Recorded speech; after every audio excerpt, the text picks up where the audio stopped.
જેતપુર શહેરના ટાકુડીપરા વિસ્તારમાં વીજ વોલ્ટેજની અનિયમિતતાને કારણે સ્થાનિક નાગરિકો ભારે પરેશાન છે। વિસ્તારના લોકો જણાવે છે કે ક્યારેક વીજ વોલ્ટેજ ખૂબ જ ઓછું થઈ જાય છે તો ક્યારેક અચાનક વધારે થઈ જાય છે। આ અસ્થિર વોલ્ટેજને કારણે ઘરમાં રહેલા TV, fridge, fan, mixer, motor જેવી ઇલેક્ટ્રોનિક ઉપકરણો વારંવાર બળી જાય છે, જેના કારણે નાગરિકોને નાણાકીય નુકસાન સહન કરવું પડે છે। લોકોનું કહેવું છે કે પાવર લો થવાના કારણે વડીલો, બીમાર લોકો તથા નાના બાળકોને યોગ્ય આરામ મળી શકતો નથી, કારણ કે ફેન અને કુલર કામ કરવાનું બંધ થઈ જાય છે। સાથે જ નળમાં પાણી આવવાની વેળાએ મોટર ચાલુ ન થવાને કારણે મહિલાઓને પાણી ભરવામાં પણ મુશ્કેલી પડે છે। વિસ્તારના નાગરિકો દ્વારા પીજીવીસીએલ જેતપુર ઓફિસમાં લેખિત અરજી કરીને તાત્કાલિક સ્થાયી ઉકેલ લાવવાની માંગ કરવામાં આવી છે। લોકોની રજૂઆત મુજબ આ સમસ્યા લાંબા સમયથી ચાલુ છે, છતાં હજુ સુધી કોઈ યોગ્ય તકેદારી લેવાઈ નથી। સ્થાનિક નાગરિકોનો સ્પષ્ટ આક્ષેપ છે કે વિભાગ તાત્કાલિક પગલાં લે અને વોલ્ટેજ નિયમિત કરી લોકોની મુશ્કેલીઓ દૂર કરે। રિપોર્ટર સમીર ખાન, બલુચ, જેતપુર।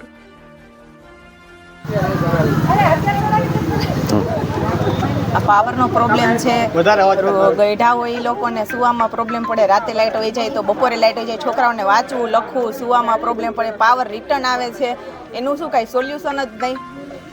કાંઈક એનું સોલ્યુશન કરો, જો સોલ્યુશન નહીં આવે તો ઉપવાસ આંદોલન કરશું।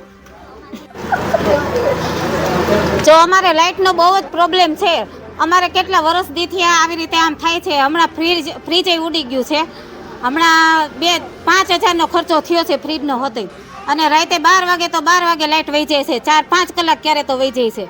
એટલે આનો સોલ્યુશન શું કરવાનો? આપણે ઘડીક થાય તો, અને મોટરું તો ઉપડતી જ નથી કોઈને। આમાં પાણીનો પ્રોબ્લેમ બધાને બહુ જ થાય છે, પાણી વખતે જ કોઈને આ લાઇટ જ નથી હોતી અને મોટરો ચાલુ જ નથી થતી કોઈને। આજે અમે જીએબીને એટલી વિનંતી કરીએ છીએ, મારી જેમ આ બધા જ બહેનોનો પ્રશ્ન છે। સવારે અમારા નાના બાળકો સૂતા હોય છે તો પણ અમારે પાવર વધઘટ થાય, ક્યારેક વધી જાય, ક્યારેક ઘટી જાય। એના લીધે પંખો ચાલતો હોય 5 ઉપર, પણ જ્યારે એક ઉપર ચાલતો હોય ને એવો પંખો થઈ જાય છે। વોશિંગ મશીન પણ ચાલતા ચાલતા બંધ થઈ જાય છે। ત્યારે સરકારને એટલી વિનંતી છે કે અમે રેગ્યુલર બિલ પણ ભરીએ છીએ, તો છતાં અમને આવો અન્યાય કેમ? આ અન્યાય ન થવો જોઈએ, અને હવે આગળ આવું થશે ને તો અમે રેગ્યુલર પગલાં પણ લેશું, અને સરકાર સામે અમે ગમે એ કરીને આગળ વધીએ અને એને સ્ટેપ ઉપર સ્ટેપ અમે જે થતું હશે ને રેગ્યુલર કાર્ય કરશું। અમારે પાવરની તકલીફ છે, 1 વર્ષથી અરજી કરી છે, મૌખિક અરજી, લેખિત અરજી, કોઈ જવાબ દેતું નથી। પંખા ક્યારેક ફૂલ આવે, ક્યારેક ધીમા આવે, પાણી આવે ત્યારે મોટર હાવ ડીમ પડી જાય છે।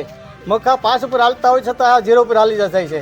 પછી બીજા નંબરમાં કોઈ જીબી વાળા આવતા નથી, આવે તો જોઈને વયા જાય છે।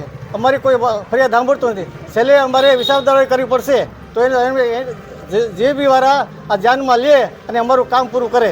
અઠવાડિયામાં નહીં કરે તો અમે ગાંધી સીધા મુજબ ઉપવાસ ઉપર ઉતરશું, આવી અમારી માગણી છે।